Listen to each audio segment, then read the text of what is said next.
these verses on faith. I was going to say initial verses on faith because we've got a ton to go. But the good news is it has been given to us by God. We are the recipients of the grace of God, having faith in God. And there is nothing that can take it away. The problem is, as we've seen the words, when Christ has said, have you no faith, you of little faith, increase our faith.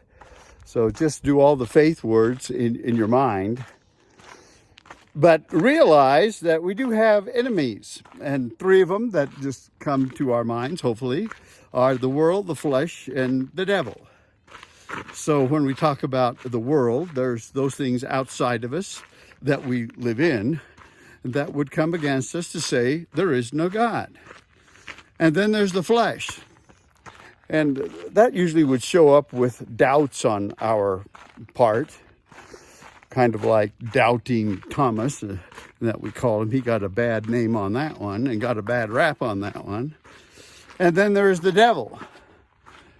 One of the reasons this is a low down reason, we know there is a God is because we have an adversary.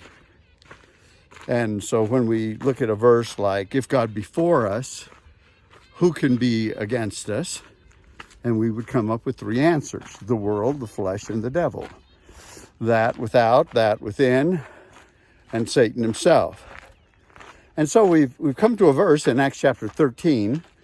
I just encourage you to continue to read the history of the church, the early church.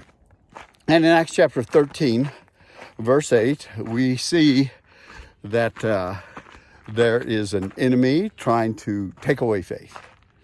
And so here's what the verse says, Acts 13:8. But Elymas, the magician, for so his name is translated, was opposing them, seeking to turn the proconsul away from the faith. And the them that is spoken of, there's Barnabas and Saul. And so here is Elymas, afraid to lose his job, rightly so, because the proconsul repented of his sins, put his faith in the Lord Jesus Christ. He believed in the message that was given to him by Barnabas and Saul. And so his goal, so we have the world, and probably mixed in with the world is the temptation of Satan in Elymas, seeking to turn the proconsul, this man, away from the faith. Does that happen in our society? Probably all the time. Maybe not an in-your-face kind of way, but I would say it would happen when we get distracted. And our greatest distraction probably is the world. And it throws things at us that draw us to it. And so we could say, well, the things of God are not important things. And I will believe in the things of God when I can get around to it. But if anything else comes up, then I will go the way of unfaithfulness instead of walking in faith and belief. We would find ourselves not believing, and it might not even be an intentional thing.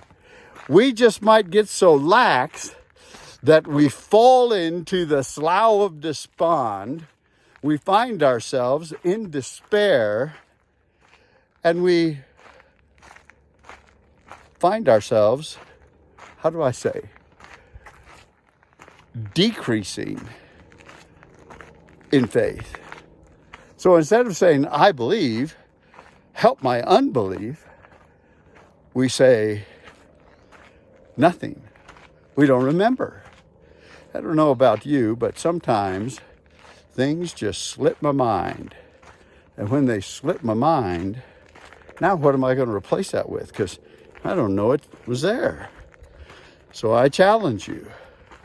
How are we going to do all the walking things?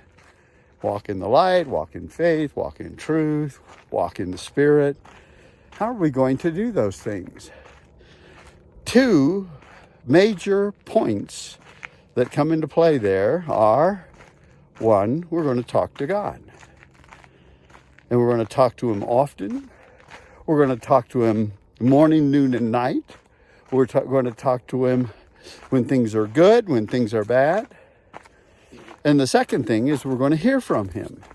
And the way we're going to hear from him is read his word, hear sermons, hear preachers preach, hear teachers teach. Because there are those who would seek to turn us away from the faith. So I say in closing, look unto Jesus, the author and perfecter of our faith. And we'll get there one of these days.